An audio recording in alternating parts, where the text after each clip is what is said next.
নমস্কার বন্ধুরা, আমার আরও একটা ভিডিওতে তোমাদের স্বাগত। আজকে আমি রান্না করব হচ্ছে কচুর শাক। প্রথমে কড়াইতে কচুর শাকটা দিয়ে সিদ্ধ করে নেব।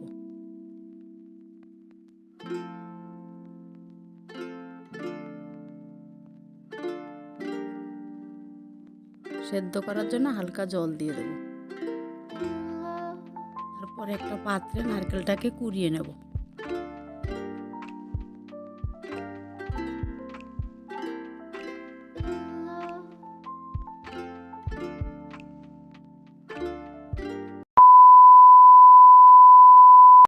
পরে কড়াই গরম করে কড়াইতে তেল দিয়ে দেব।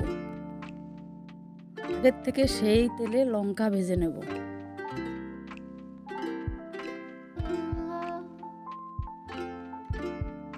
তারপরে কুড়িয়ে রাখা নারকেলগুলি তেলের ভিতরে ছেড়ে দেব ভেজে নেওয়ার জন্য।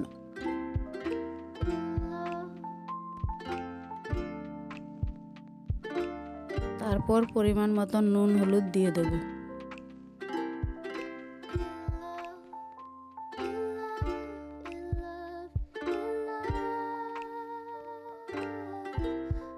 এবার লাল লাল হয়ে গেলে নারকেলগুলি নামিয়ে নেব।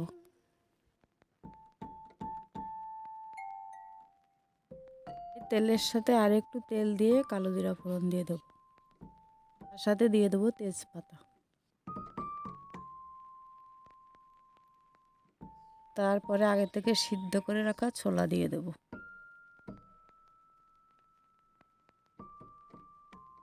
ছোলাগুলি ভাজা হয়ে গেলে সেদ্ধ করা কচুর শাকটা কড়াইতে দিয়ে দেবো।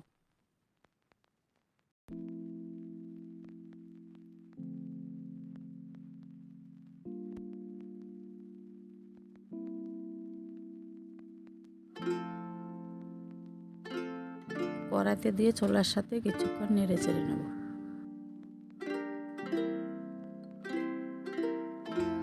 তারপরে পরিমাণ মতো নুন দেব, হলুদ দেব, কাঁচা লঙ্কা দেব।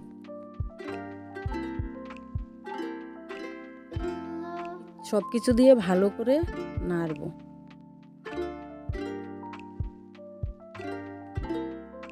আগে থেকে ভেজে রাখা শুকনো লঙ্কাগুলি গুঁড়ো করে শাকে দিয়ে দেব।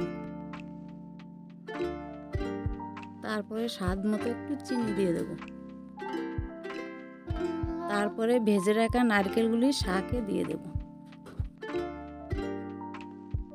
নারকেলগুলি দিয়ে ভালো করে নেড়ে চেড়ে তারপর দিয়ে দেব আদার গুঁড়া, জিরার গুঁড়া, সব শেষে গরম মশলা দিয়ে ভালো করে নেড়ে চেড়ে নামিয়ে নেব।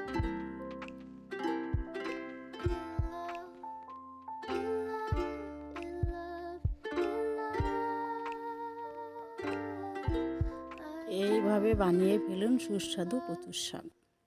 আর আমার ভিডিওটা যদি আপনাদের ভালো লেগে থাকে তাহলে লাইক, কমেন্ট, শেয়ার এবং সাবস্ক্রাইব করবেন। সবাইকে অসংখ্য ধন্যবাদ আমার ভিডিওটা সম্পূর্ণ দেখার জন্য।